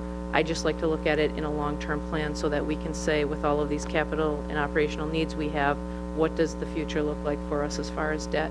We know there's some debt that we have on our books that we're going to have through 2022 that's placing a burden on the tax levy, as well as what we can get done capital-wise. So that was important for me to get that done. When we get to the debt pages, I do have just a one-page debt summary I want to show you. That'll outline some of those details and where we're at and the progress we're making on paying that down. Also in 2014, we looked at special assessments. If you remember last year in 2012, when I came in 13, we were still closing out the 2012 year.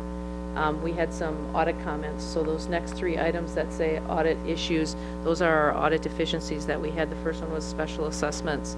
Special assessments were floating between two systems, an old computer system and a new computer system, and they hadn't been reconciled by staff in a number of years. That was very important, that the auditors didn't act as the accountants in that role, and that we handled all of the reconciliations. That's now completed. You didn't see that on 2013 year-end audit comments, and you won't see that in the future. The next one was fixed assets. You saw it in 2012, you saw it in 2013, but if you remember, Dave Mako from Shanks said he approved of the process we were working on, and you will not see that audit deficiency in the future, we hope, because we have a process now for reviewing fixed assets.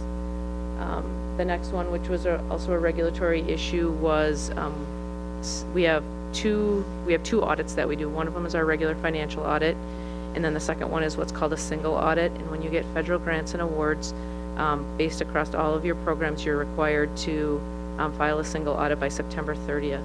For 2012, we didn't have our audit filed until December, so that was another audit deficiency. In 2013 year end, I'm happy to report that we have that done and done on time, so that's all reported. Another thing we did, this was based on what was going on in the valley and different things with the transient room taxes. We needed to create, we had an ordinance as far as our hotel motel room tax went, but we weren't using it in practice because we didn't have any of those properties in the city up until that point. We did create that process in 2014, and that's all up and running. The majority of it, just as an FYI, is a pass-through. It mostly goes to Fox City Convention and Visitors Bureau as part of that formula. And then our health director, of course, retired in May of this year, and from May through September, we needed somebody to take care of all their financial issues, so we assisted with those. So those are 2014 finance accomplishments. In 2015 for finance, what we want to do is we want to finish that fixed assets process. I told you we're already pretty far down the road, but in the audit process, we'll take care of that. This is the one we've talked about numerous times, fund balance policy. As we close out 2014, I think that's going to be a good time for me to get a little bit of comfort with where we've been, where we're going with the budget, and hopefully make some recommendations to you on the fund balance policy. The next one is the one we talked about a little bit earlier tonight. That's the TIF status, comprehensive review of all of our TIFs in the city.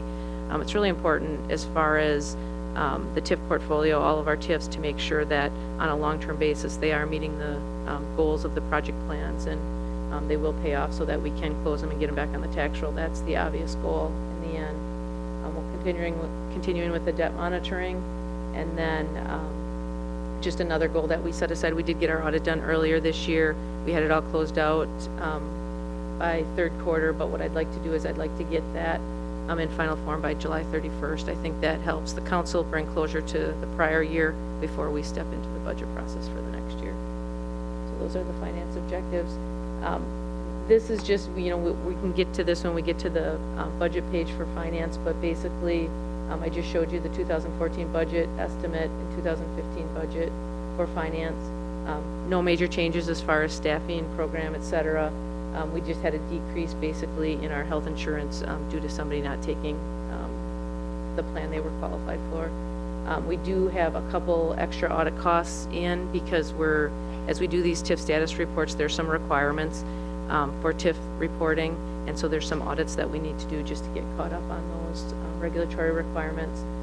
We do have a slight increase, it's not a large one, in the computer account 3012, and that was 2014 we had PC replacements, but 2015 we really need to replace printer scanner fax copier that we have downstairs. It's basically not operating properly. It's where we run all of our financial reports and a lot of the different things we do. Some of the human resources items that I've been involved in since I got here, the first one was basically I assumed responsibility for all of the payroll. That goes anywhere from payroll budgeting to the biweekly payrolls and the year-end payroll processes, W-2s, etc. We did complete a recruitment for a health director. Obviously, it took longer than we would have liked it to, but I think we did two things. We got somebody that I think is a really good addition to our team, and the second thing is we were able to keep our level 3 health status with the state, and I think that was important to everybody in the community. We did have the police compression issues that we worked on earlier this year and presented a recommendation to the council back in March. We did the public works staffing reorganization back at the same time. Just in September, we did the lead person position for public works, which I understand is working out very well. Working on the city's 2015 health insurance plan and serving on the bargaining committee. 2015 objectives in HR, I think probably the biggest one, and I've gotten this from the mayor as well as a number of employees. We have a personnel policy handbook, but it's only in hard copy. We don't have an electronic copy, and I don't believe all employees have a copy of it. So I think that's really important for us to get that electronic and get it to all of our employees. They can only follow the rules that they know of. And then I think there's a lot of updates that we need to do. So one of the goals would be to go through and draft the updates and present them to the personnel committee at the appropriate time. And then I think another thing that's been brought up in a couple different areas is, what is our process? Do we have a formal process for new hires, and do we have one for terminations? And I think that's something that we can improve upon in 2015. And then of course payroll is important to everybody, so we want to make sure that that's running at its best. And our person we have in payroll does a phenomenal job with keeping all the day-to-day things up, and so I don't have any worries on that one. Flipping over to information technology, 2014, back in March, if you recall, we had a temporary staffing plan that staffing/consulting business partner plan that we put forth to the IT steering committee and then administration committee. Happy to report that has worked very well. In fact, we'll be recommending to keep that for 2015. We did have our SAN, our storage area network, failed back in December of 13. So one of our first orders of business in 2014 was to get that replaced, and we did do that. We are working on server consolidations to maximize our performance and efficiencies. When I first started, we had 9 physical servers. Right now we're at 7. If and when the 2015 budget gets approved, we'll be down to 2 physical servers with a number of virtual servers, and we believe as far as security, performance, and efficiencies, we're going to be better off with those. We were using, as far as antivirus goes, we were using a free version of antivirus software. It was okay as long as Microsoft XP, it was called Microsoft Security Essentials. That is no longer valid with the end of life for XP, so we did have to implement a new anti-software program on both our PCs as well as all of our servers, and we have completed that as well.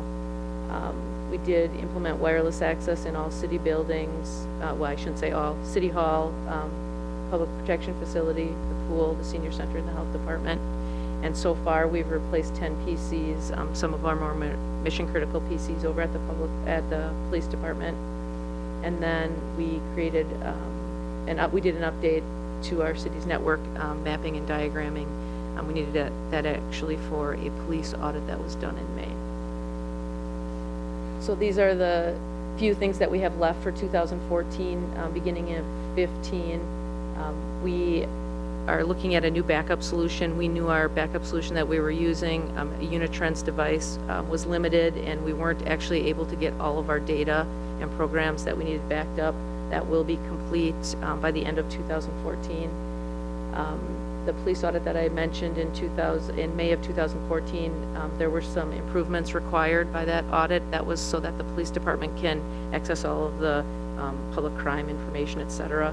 So we want to make sure that we have everything in place so that they continue to get that data. So we'll be working on that over the next couple months. As far as our website, we did put out an RFQ with the help of one of our interns that we had over the summer. I shouldn't even say with the help of him. Kevin Engelbert basically put the whole thing together for me. He did a lot of research.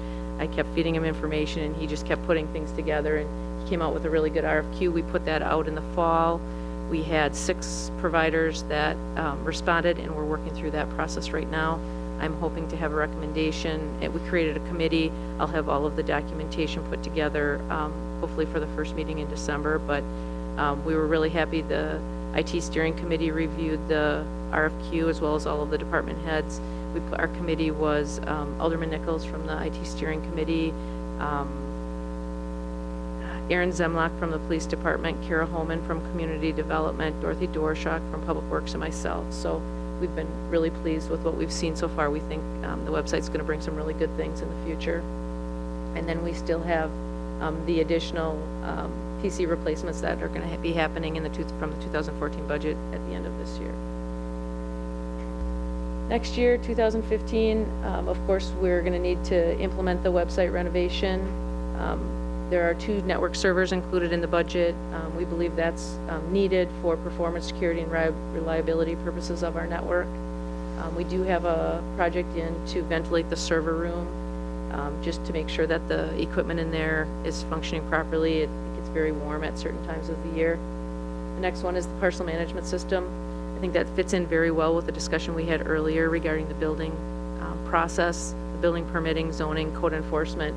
This is something that can provide a lot of good information to the city staff, customer service-wise for our customers, code enforcement, permitting, zoning, asset management, and property and facility management. So we're looking forward to that in 2015.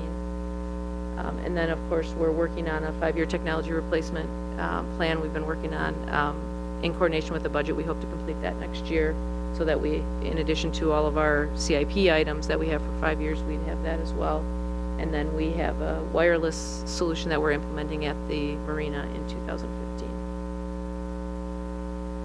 Just a few changes in the IT budget. Again, we can talk about this when we get to it. But basically, the 743 fund is an internal service fund that serves all the departments. Each department gets charged based on their needs. I just put some numbers together as far as 2015 total spending compared to 2014 on IT items is a negative 16,000. We believe that we can get everything we've been doing in the past and then some done with those funds. And then I just broke it down to what it would be just in the 743 fund. The difference is a savings of $11,000, $12,000 across all other departments. One of the major changes from the 2014 budget is we want to continue with the combination of the staffing and consulting plan that we implemented in 2014. What that does is basically decreases our personnel costs and increases our consulting costs, but not as much. It's a net negative, and what that does is that frees up some room for us to use for some of our IT resources, i.e. the new servers that we think are really important in the plan. We did add the website hosting for 2015 and then the parcel management. So with that, we can go ahead and look at some of those detailed pages. See if you have any questions. The finance budget start on page 23.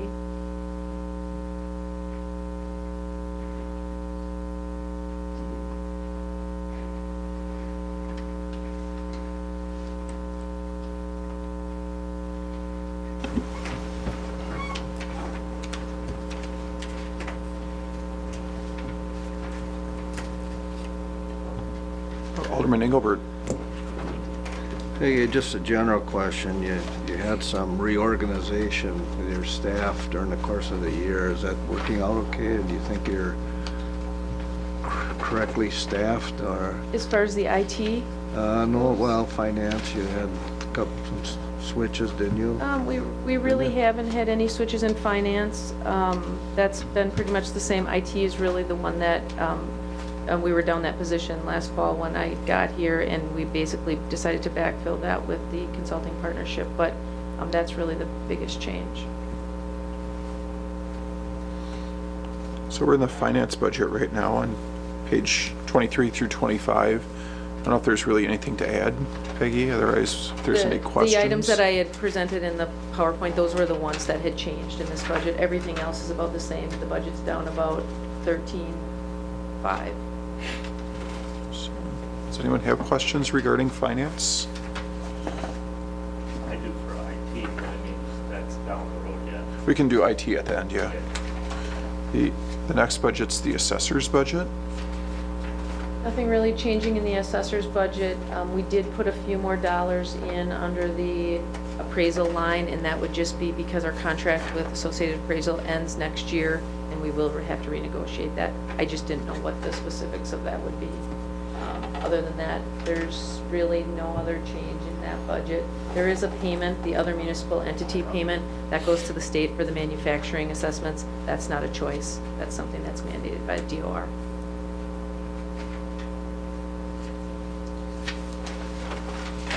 Any questions on assessor? Oops. The next one's 406. It's on page 29. That's the illegal tax refund column. What that happens, those accounts get charged. That account gets charged when we have tax rescissions, which we had a few of them this year.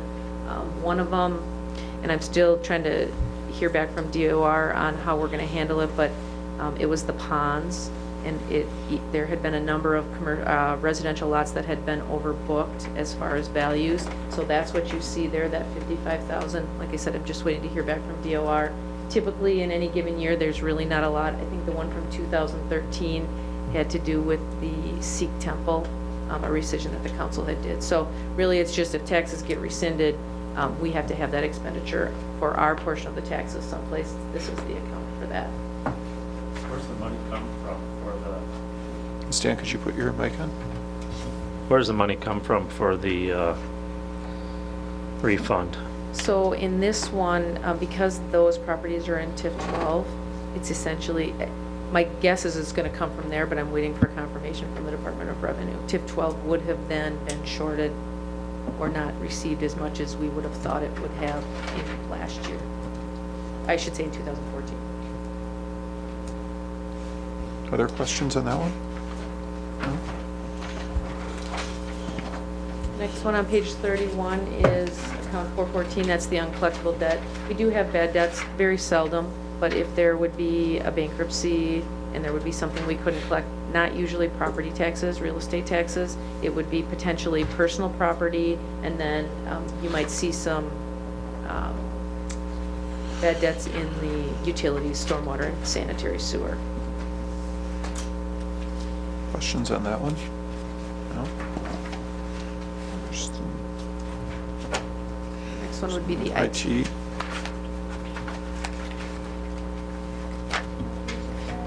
It 199. starts on 199.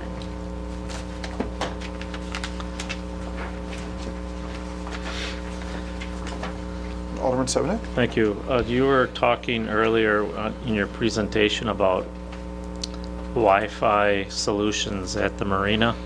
Mm-hmm. Are we talking about for security, or are you providing Wi-Fi to all the boaters? I believe it's a combination. There are security cameras, I believe, that are either in place or going to be in place shortly that they'd like to, the police department would like to view remotely. So that's one piece of it, and then it would be for the boats that are on the slips. That would be paid out of revenues from the marina as well, correct? Correct. That will, yes, that will be charged to the marina, and it is in Fund 207. Okay. So other questions about the IT, or did you have other comments, Peggy? I pretty much gave all of the comments. Okay. It is, like I said, it is down overall. You know, there's a couple things we've been talking, when the IT steering committee approved the budget earlier in October, the couple things that we had talked about was, one of them was a printer evaluation for the number of printers we have throughout City Hall. That's an evaluation we would like to get done in 2015, as well as survey our employees just to see, this is an internal service fund, so, you know, what are we doing good? What can we do better as far as IT goes to our customers? Stan? As far as your staffing in IT and changing that, is that what you plan to do within your department, and the IT committee is probably looking at how that needs to be staffed in the future? Well, I didn't really say it was permanent or it wasn't permanent. Back in March, when we came to talk to the administration committee, it was a, let's see how this goes for 2014. Right. It's been going very well. That's why I asked the question, Yeah. because I haven't really heard, so. Yeah, it's been going very well. We're planning to continue it for 2015, of course, at the council's The staff, direction. those people agree? I believe they do. I believe they do. Okay.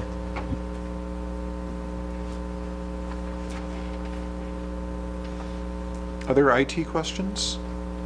There's the scholarship fund. Oh, lots of pages there. I did include all of the IT pages just so you could see right in the budget, all of the department charges, et cetera. If you have any questions at that time, just let me know. The one that the mayor just mentioned, It was right before the revenues. Right there, right? the heady minor, that's just something that gets administered through the plans. Okay. So what I have on my list is the stormwater, and again, that was just following up on that request to have everyone listed. We do have, the finance department does a lot of things for the stormwater billing. We do all of the, billing to the customers, all of the collections, follow-ups, et cetera. So that's why that is included in there. And it would just be the, from the IT perspective as well as the finance perspective. Questions on that? And the next one is the debt. That is, and I just wanted to show you one.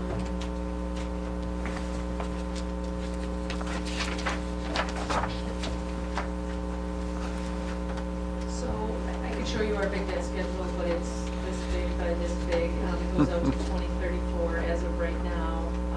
But I think this slide really tells a lot. If you look back to our high point, or I want to say 2011, we were using up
I had a question. What is our rating right now?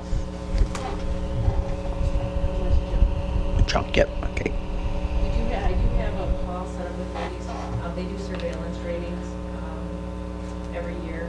They do want to do a surveillance rating. I just haven't been able to get back to them yet. They want to do it between now and year end. There are some other opportunities for us, though. Moody's isn't the only rater out there. And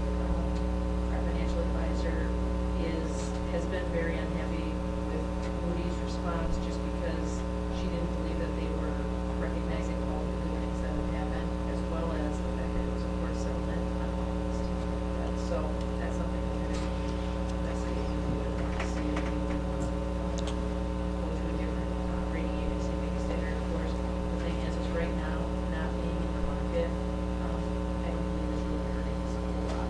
No. I mean, when interest rates are very low, you see the smallest difference. And right now, we're getting state trust fund loans for darn near what we'd be getting public borrowing for, and we don't pay any fees. So, not that we want to be in this position, but if we have to be, this is a good time to be. And as we work our way out in the next couple of years, I would love to, just from a city's perspective, by 2017-ish, try to go for a rating and get a positive rating. I think a positive rating at that time would just really speak to where the community is moving towards, as opposed to us getting financing. What is the next step up from junk? Well, it's the AB schedule, so right now we're pretty much as low as we can get, and then we can work up our way through the Bs, and then we get to the As. Of course, single A is where we like to get, double A would be. Thank you. We couldn't get that when we were doing Never say never. So Peggy, when we actually go out to borrow, there's kind of a minimum amount that we need to borrow as well in order to make it worth our while for all the Right. fees, and we It- really it- haven't yeah. hit that amount in the past few years either. Right, at $1 million, anything less than $1 million usually isn't there. Usually, the rates are pretty low right now.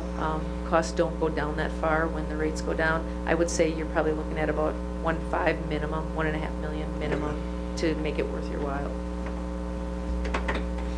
Other questions about where we're going on our debt? And like I said, we do have the big plan, so if anybody wanted to see it, I'd be happy to share it with That you. one's even more exciting than the little plan that she has up there. So this page just shows that we're paying off 4.2 million in debt, in principal and interest Correct. next year. Any questions about that? And then the revenue section starts on page 227. So there's two revenue sections this year. The first one is the general fund revenues. Of course, those are the ones tied to the tax levy. I do have just noted a few ups and downs, if you'd like me to go through just a couple of what I think are the bigger ones, and then I can answer any questions. The tax equivalent payment that we get from the utilities, that's going up approximately $25,000. That's account number 413. It's the third one down.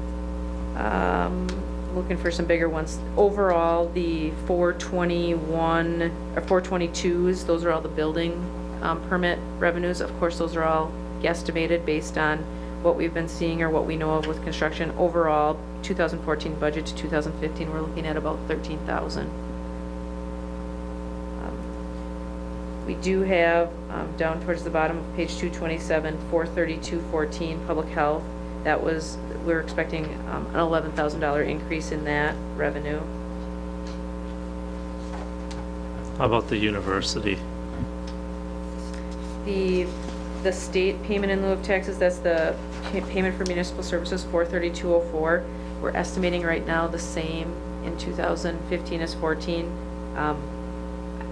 It's really anybody's guess. They tend to short fund it every year. They're telling us there's no change, but when there's more buildings that get it added onto the slate and we don't have more in our community, ours tend to go down. So we'll see where that one goes. We usually get that information at the end of January.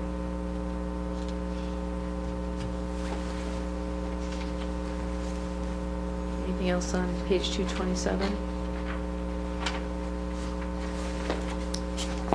228, couple things of note. Probably the biggest one, 44418, again, public health. Those are some dental funds that we get from dental programs around the area. The good part about this is because of the consolidation with Nina and the Winnebago County Health Department, they no longer have a program. Not that that's good for them, but what that did was freed up more dental money for the city of Menasha.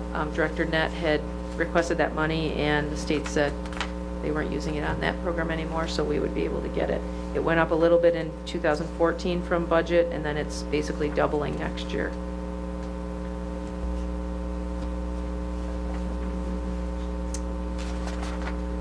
The fire department, 48102, that 103,000, 88,000 of that is that return of funds for that 27th pay period issue that we've been talking about. Additionally, we're expecting about 15,000 at year end.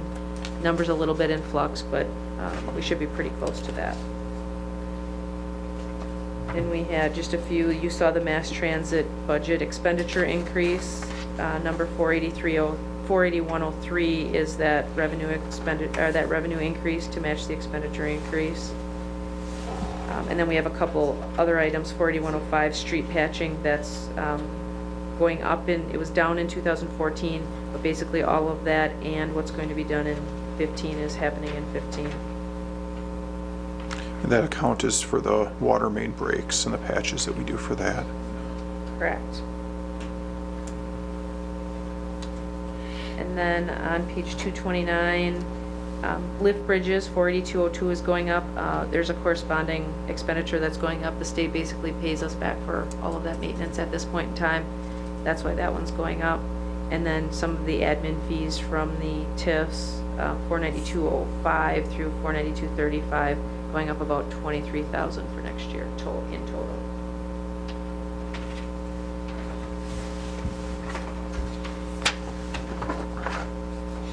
Any questions? Those are the revenues that would offset the general fund tax levy then? Correct. Any questions on those?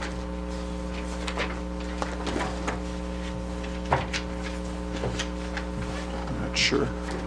Did you want to go, I don't know if you want to go through every page on this next one or not. I don't have a lot of, I guess on page 238, I'd like to point out there's also a tax for municipal utilities. That's the other half of our payment in lieu of taxes from the utility. I don't remember if this is the water. that's the electric That's side. the electric side. And I think there was an agreement with WPPI that the electric pilot would be used to pay down debt. So we're basically getting 1.2, 1.3 million dollars in payment in lieu of taxes total from the utility. So this is our debt service, all the debt service revenues, and all those revenues coming from the TIFs, those are all debt service payments, and you would see the corresponding expenditures in the TIF accounts. It is. It's based on a formula of plant, so as they put more plant in the ground, the stuff that they're retiring costs less, the stuff that they're putting in costs more, and so the established formula by the state says it's basically the plant value that drives that. So you would expect to see that continually increase.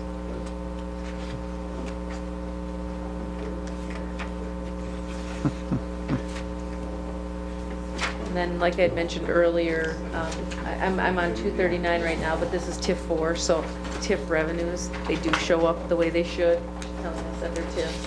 And then I have all the estimated increments that we're going to be getting from TIFs built in, as well as the computer aid from the state.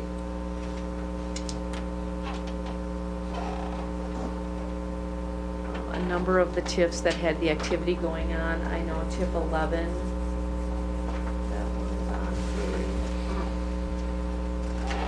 Why are we taking money for a computer out of the TIF? it's not money for a computer, that's revenue. It's called computer aid, is the revenue that comes in from the state on that. Basically, many years ago, it's kind of the state's rendition of personal property for TIFs.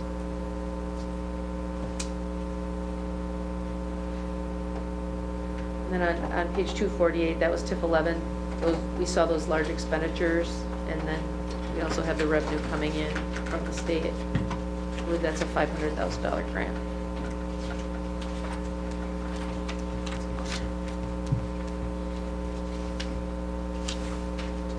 So you're on page 248? You're on 248? Correct. What is 43213 other? 43213, that's the state grants that are part of that it was a $500,000 grant. I believe it was a matching. I think you just saw $750,000 of expenditures under the general fund. I believe the other $250 was being used The match was part of the land value. So these are all monies coming into the city. Just says other though, so.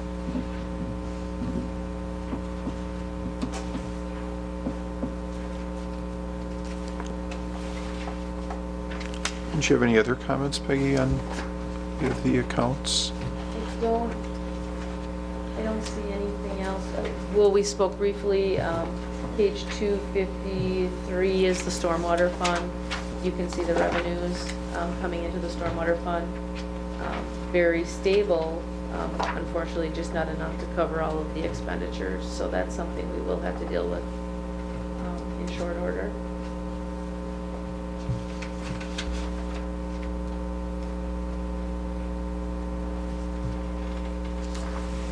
And then when we get to, the 700 funds, those are the internal service funds. Public Works Facility works much like the IT fund. We have our property and liability insurance, again, collecting money from all of the other departments to be able to pay those insurance premiums. There's our self-funded dental, our street equipment fund, and then the IT fund. But all the 700s are the internal services, so that usually comes from someplace else in the budget.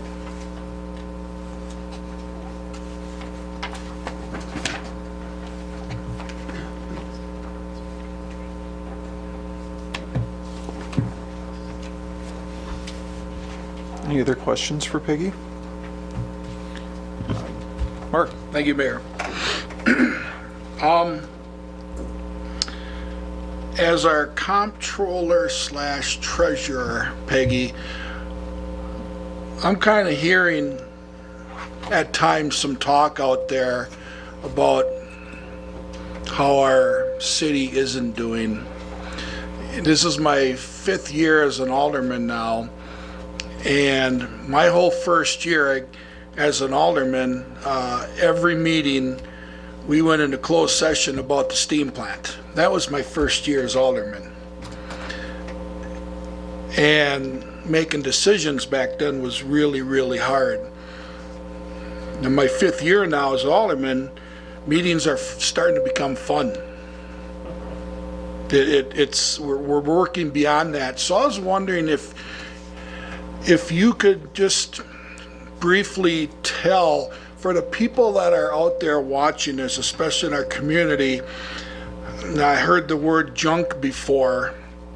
Some people, or maybe a lot of people, think that we're not doing well, but we are doing well, and we're okay. Could you explain how we're doing overall since 5 years ago I've been here? Right. So we can't take away what happened. We can't Right. take any of that away. And the status on our bond rating is due to that incident. There's no two ways about it. That's that. All that we can do to overcome that bond rating is time and proving that we're fiscally responsible. And I believe we're doing that. I think one of the good things that the council has done, recognizing that the tax rate isn't exactly where we want it to be. Without that debt on the levy, our tax rate would maybe be a little bit more in the lines where we'd want it to be. So I think the council being fiscally responsible over these last couple of years, keeping the levy pretty flat, I think that helps. But not only that, I think the levy has been flat, but we're still providing the services that have always been provided. And I think that's what's really important for our citizens, is they need to know that we do have enough money budgeted and the funds available to fund the services that they know and enjoy, and they're going to continue to enjoy in the future. So I believe our fund balance has improved. It has. I've showed you that. I have a little chart that I can show you if you wanted to see it, but our fund balance has improved. Our budgets have been very stable. We are looking at some capital improvements that we need to do, some of our needs in infrastructure. I think we're putting all the pieces together, and I think for sure we're moving in the right direction. Absolutely. Thank you. Anything else? Before we close tonight, before everyone gets scared when they read their CIP, would you mind just commenting a little bit on yours 16 and on. Sure. That we're not actually proposing that we're necessarily going to spend all that money in those years. Sure.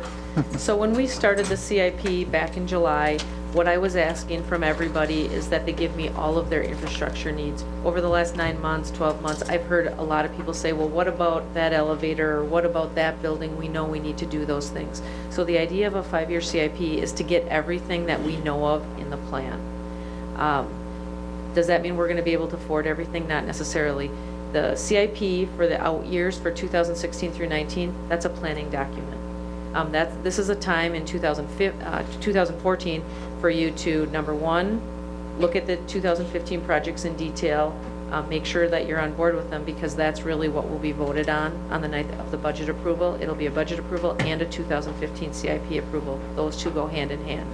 The 2016 to 2019 is going to be your first preview at all of the projects that we believe we have on the slate. This gives us a lot of time to find out what the community is interested in us doing and not doing, what the council is interested in us doing and not doing. So, as the mayor said, in mostly 2018 and 19, those are some pretty big numbers. 2017, a little bit on the higher side. We don't expect to fund all of those things in that year. It will probably get to a point where usually the first 2 years are pretty clear, the third one becomes a little fuzzy, and the fourth and fifth years are for planning purposes. So if you can always remember that as we go through the CIPs, it's a good rule of thumb. And I'm sure there's things that we've forgotten in there and we need to add to the plan, but that's the good thing about it being a planning document, is we can add at any time and subtract at any time any projects as the council, the community, and the staff see fit. I just didn't want anyone to think that we're for sure building a $8 million public works facility and a $5 million pool, and these are things that we know are on the horizon, but may not necessarily end up in those years. But as Peggy said, it's a planning document. So if there's no other questions for Peggy in the finance area, I'd accept a motion to adjourn at this time. Is there a second? All those in favor? Opposed? We are adjourned. Thank you. Broadcasts of the City of Menasha Administration Committee, Board of Public Works, and Common Council meetings are produced by University Studios of the University of Wisconsin-Fox Valley. Menasha residents and interested parties can obtain information about these meetings and meeting agendas from the city website, www.cityofmenasha-wi.gov. Expression of opinions regarding City of Menasha issues or about these broadcasts can be made by contacting the Mayor's Office, 920-967-5117. Contacting their City Alderman. Contact information appears on the website. Completing the electronic feedback form on the website. All public portions of the meetings are recorded in entirety and are not edited for playback.